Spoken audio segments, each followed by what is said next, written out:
Ngayong araw, kasama ang grupo ni na Dr. Rakesh, tagumpay naming nagamot ang halos 100 camel. Preventive. First one, another one for the mens. What a good experience here to treat a herd of camels. Kung sa Pilipinas, napakalaga ng mga kalabaw sa mga magsasaka bilang katuwang sa bukid. Ganon din ang mga camels para sa mga taga-India. So itong kariton na ito, sinasakyan ng mga building materials, mga bricks, semento, buhangin, yan ang kinakarga dito. Pero may isa pang pasyente naghihintay ng tulong. Nagkaroon ako ng pagkakataong masuri ang bagong pasyenteng dumating ngayong araw. Ang laki nito. I'm around 5'11" and kita mo, pag tumaya yung leeg niya, siguro nasa mga 8 to 9 feet ang tangkad nito. May mga kalyo siya dito, sa dibdib, doon sa tuhod. Nung in-examine ni Dr. Rakesh, pinakita niya sa amin yung mga bukol sa abdomen.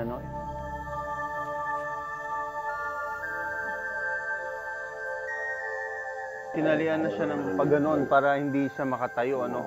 Umpisa na nila examinin itong camel na ito. Napaka-importante ng camel handler or yung owner para ma-examine ng mabuti.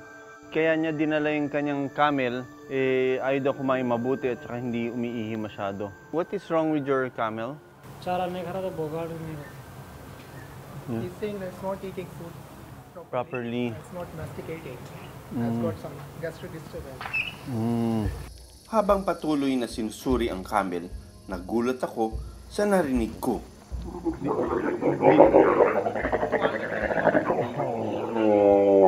Narinig niyo yung vocalization niya, nakakatakot. Okay, may parasite, suspect pa lang. So, they're going to draw blood also. So, bibigyan siya ng fluids kasi dehydrated siya.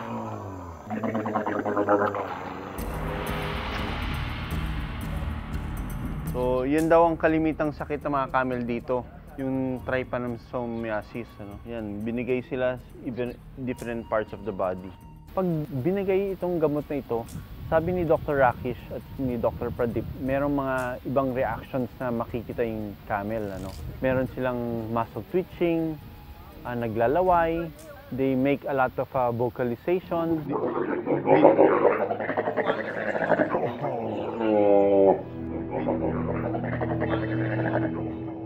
Nasusuka na lang siya dahil na-stress siya.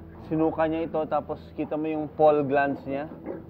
Parang langis tumutulo doon dahil nga sa gamot na binigay at namagana. Ayun nakita niyo, nanginginig na yung laman.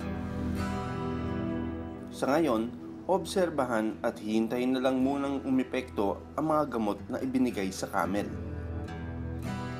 Pero di lang daw mga sugat sa balat at problema sa kalusugan ang banta sa mga camel.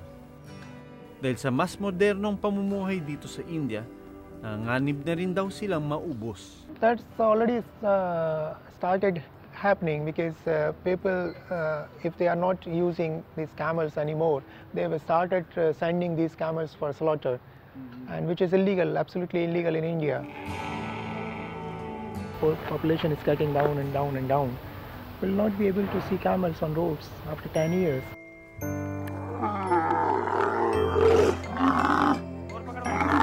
Ang ginagawang tulong ng Help in Suffering na libreng panggagamot, hindi lang malaking tulong para sa mga may-ari ng camel. Malaki rin ang epekto nito sa laban ng mga camel na manatiling buhay at kapaki-pakinabang sa patuloy na nagbabagong mundo.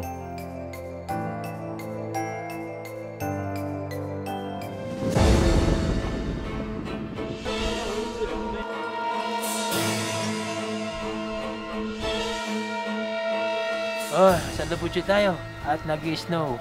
Altitude 4,900 meters. So normal sa mga gatong altitude na talagang nag-snow.